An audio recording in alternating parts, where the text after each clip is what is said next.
ইনশাআল্লাহ এই জাতির মুক্তি আসবে।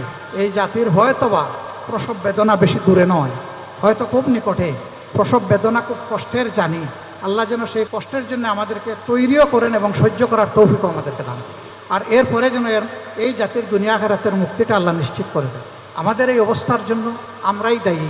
আমরা আল্লাহ তাআলার কাছে নতশিরে নিজের দায় স্বীকার করে আমরা তওবা করছি। আল্লাহ আমাদের তওবা কবুল করুন। এটা মুখের তওবা নয়, এটা আমাদের বুকের তওবা।